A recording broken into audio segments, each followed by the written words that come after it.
Yo, yo, Phil Black, Creative Drive. What up, though? Out here moving around. Gotta drop the whip off.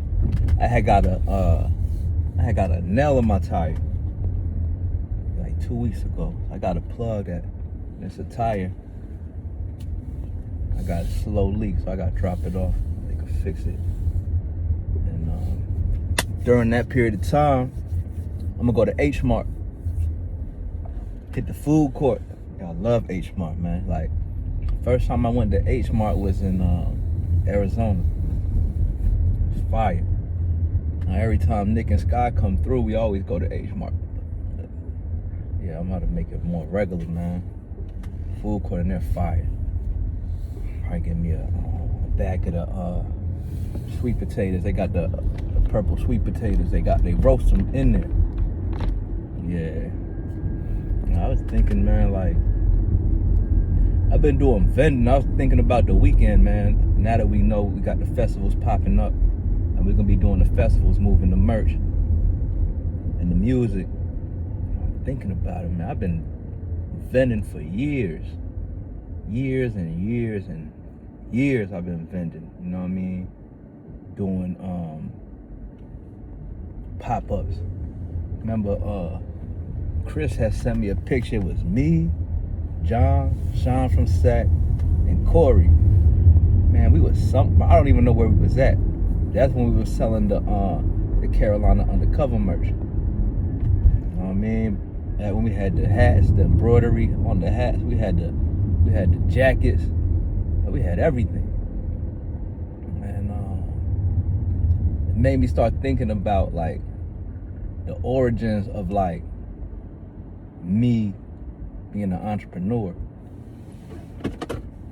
And I remember one of my first things I did was I had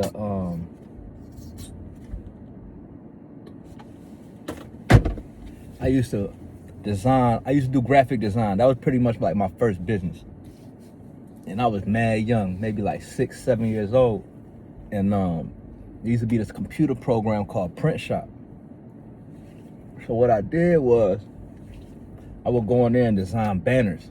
You know, back in the day, the printers, they used to print the paper, but it was all connected, you know, like the accordion, perforated. And they used to have the things on the side that you have to peel off the side of the paper. And so I used to make banners, you know, birthdays, graduations, baby showers, like whatever kind of celebration it might be. I would make these banners, sell them like $5 or $10, you know what I mean?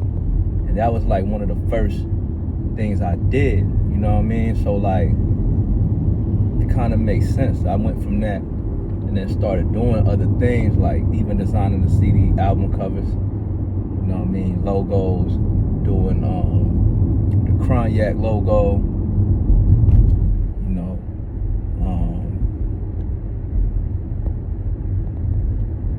Lit Life, you know, Carolina Undercover, you know, the Phil Black logos, Get It Gone, all the different designs. And like, I got other things I've done too. And it's like, man, crazy, like, from like doing graphic designing, it's like that was one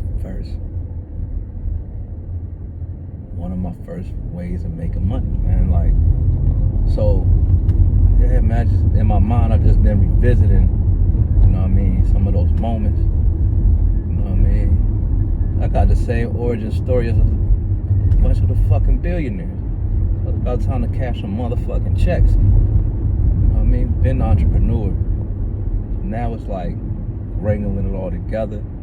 You know what I mean? Platforming this shit. And the vision for Get It Gone is,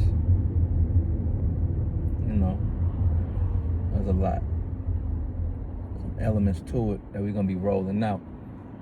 But like the music goes right into that. You know what I mean? To where it's a distribution network for the music, and it also, the music will serve as a backdrop for the marketing and the advertising for to get it going. And I say, like, when it comes to designing, like t-shirt designs, I feel as though you gotta be tapped in. What I mean by that is, you have to, it's crazy, I was talking to Lawrence yesterday, and we were talking about the new song that Fat Joe, Jadakiss, and Stove God just put out. That song is a banger. They all killed it. Fat Joe still got it. Jadakiss still got it. Stove God, he the, when it comes to the hooks, man, he the best when it comes to the hooks right now. But the thing is, it was like, man, it's kind of like, as dope as that song is, the whole premise of the song is selling cocaine. It's called Aroma, selling dope. You know what I mean? And it's like,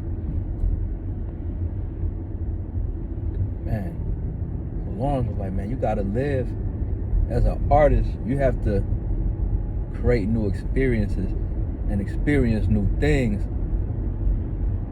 in order to create fresh new music, exploring different topics. And I agree. And I say that to say, it's like, with designing like the t-shirts, right?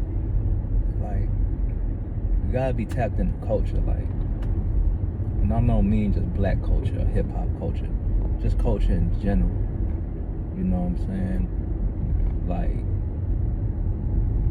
how people move and how people communicate, nuances, you know what I'm saying, subtleties. And if you observe, everything is right there for you. You know what I mean? When it comes to art and creating, being observant gives you all the information you need. You know what I mean? And then how you perceive what you're observing is your unique outlook on it, and the spin you put on what's right there in front of you. So like, it could be anything. Like, I tell you how I got the logo for the Lit Life logo. I was out in Westchester. Yeah, I went out to Philly one weekend. Ended up out in Westchester, man. We was out there partying, and seen this dude. He had a shirt on. It was like a 4th of July shirt, and it said like lit or something, right? And it had fireworks. So that gave me the idea for the Lit Life logo. Cause I was like, all right, lit. All right, boom. I'm gonna use lit. I'm gonna put the cannabis leaf as a dot on the eye, and I'm gonna use the rocket for the eye in life. You know what I mean? And like, yo, that shit took off. And there's still a lot of money on the table for that. You know what I mean? For that brand. And it's wild because Chico tried to give me 10,000. He was like, yo, B, let me invest 10,000 in Lit Life. You know what I'm saying? So then, but the thing is, I didn't have a clear and definite plan. I didn't want to take this $10,000 and without like, okay, this is what we're gonna do. Had too much shit going on at the time, and that's how official that shit is. You know what I mean? Chico ain't Chico don't fuck around when it comes to the bread. Like, he's a serious businessman. So it's like, the concept, when we threw that shit on hoodies and shirts, we was moving around through DC doing vending events. That's when we was doing the pop-ups. You know what I'm saying? With the Cognac and the Lit Life. And them joints was moving. You know what I mean? Like, sold out every time. Every drop. Every time I pick up a box, what I'm saying, Nerve and them, Nerve and Sean Bug. I mean, Saya Screen Print, that was who I would go through. You know what I mean? And like, everything sold out. No dead stop. Nothing didn't move. And, so it's like, I just been thinking about that, man. And it's like, it's crazy how it's like, we all got gifts and talents that's right there that we been neglecting, that could lead us to the life that, you know, we supposed to be living. You know what I'm saying? I ain't gonna say the life we want, the life we supposed to be living based on the gifts that we, you know what I mean, have. You know what I mean? Like, if you lean into the gift you have,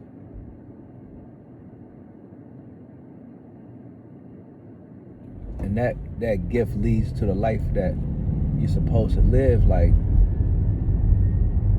how do you even know what you want if you're not even leaning into your gift and seeing what that gift can do for your life? Whatever the gift is, you know what I mean? Don't gotta be a gift that generates revenue. All type of gifts. But I really enjoy vending, man. Like, I really enjoy it. And like, one thing over the years that like I've had, I really wish I had a tally on how many actual people I have talked to in life. You know what I mean? I mean, hundreds of thousands at the minimum. At the minimum. At the bare minimum, hundreds of thousands. And it teaches you to be able to assess a situation quickly. You know what I mean? Pick up on body language, facial expressions, and know what to do with that information in real time. I enjoy it, man. It's a great feeling. It's like when something starts in your mind, and then it turns into a tangible thing. It then turns into money in your bank account. That's a wild feeling, man. And it's like, since I moved back to North Carolina, man, I knew I was taking a pay cut moving here because the businesses that I had out there established, I was gonna have to start back over out here. And I'm just now getting to the point where I got a foundation laid, and I could get back on my actual, you know, my hustle, back into selling my products, and that's what I like to do. You know what I mean? And it's like,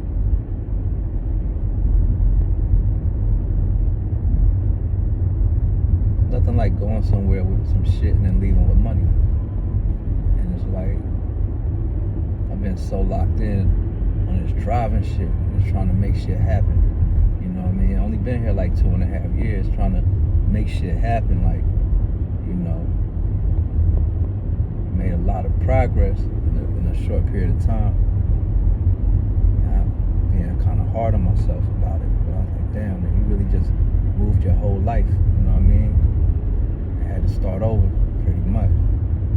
You know.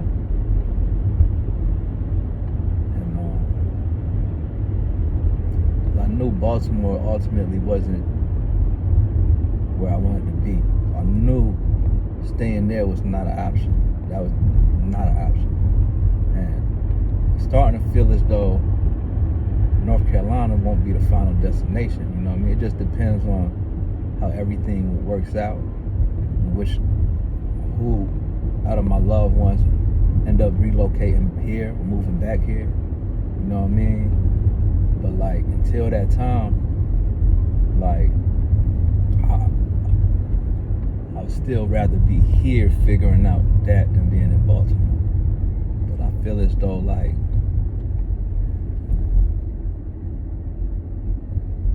I might have another 3 moves. When I moved here, I thought this was gonna be the last move.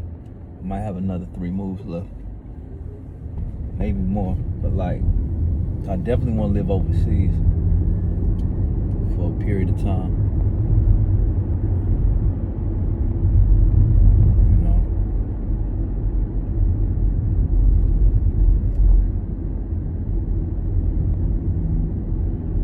maybe even do a year where a year or two, I just move around to a few spots like Seattle for a few months. You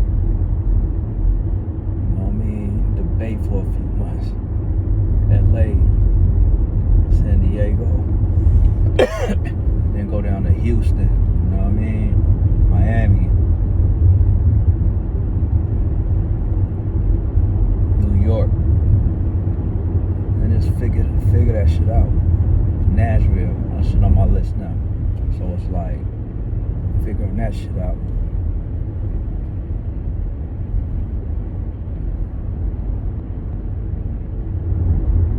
It all depends, man. Like, and the thing I like about vending, I always liked about it, is I remember in Winston-Salem, man, it was before Juneteenth was a thing. We was going to Juneteenth celebrations. I had vended at a Juneteenth celebration. And that's when I had Dad Broke Ain't Living Now. So we was out there, had a table selling the album. And it was dope because like my friends came through, Dwayne came through, you know what I'm saying? And a bunch of cats from Winston came through. So like I'm at the booth, I'm chilling. It's like a thing to where you can go and anybody could come through while you working. You know what I'm saying? Anybody. Everybody just chilling, you know what I'm saying? Doing what they doing. But I'm talking to people. And sometimes a bit of a crowd helps. Because it shows that, there's people that believe in this product, that's standing behind the person or on the side of the person selling the product. So it's always cool, especially at like outdoor festivals and events like that, to have people, you know, pull up. And then now, the great thing about it is that I could do it with Nashi. And Nashi's done vending events when he had Dream Lights candles out in Baltimore. Even he was in the newspaper for pictures of him in the newspaper when he was selling candles. So he's been doing this since he was little. But it's cool to be able to do this and let him know that, you know what I mean, there's always some options to get some bread. And now it's about scaling it up on the business end and making everything official, moving as a business and not as a hustler. You can hustle so much that you doing bad business, you know what I mean? Like, you can't get every dollar if it means you're not actually structuring and growing the business side. That takes time too, so that's what I've learned in the past, where it's like, you actually got to put time into the business side of what you're doing, because if all you do is hustle, you'll never be able to stop hustling. But you got to get the structure in order to fucking scale, or else you're just going to be hustling, making good money, but you're going to be hustling around the clock. So, but yeah, Creative Drive, we out. Wow.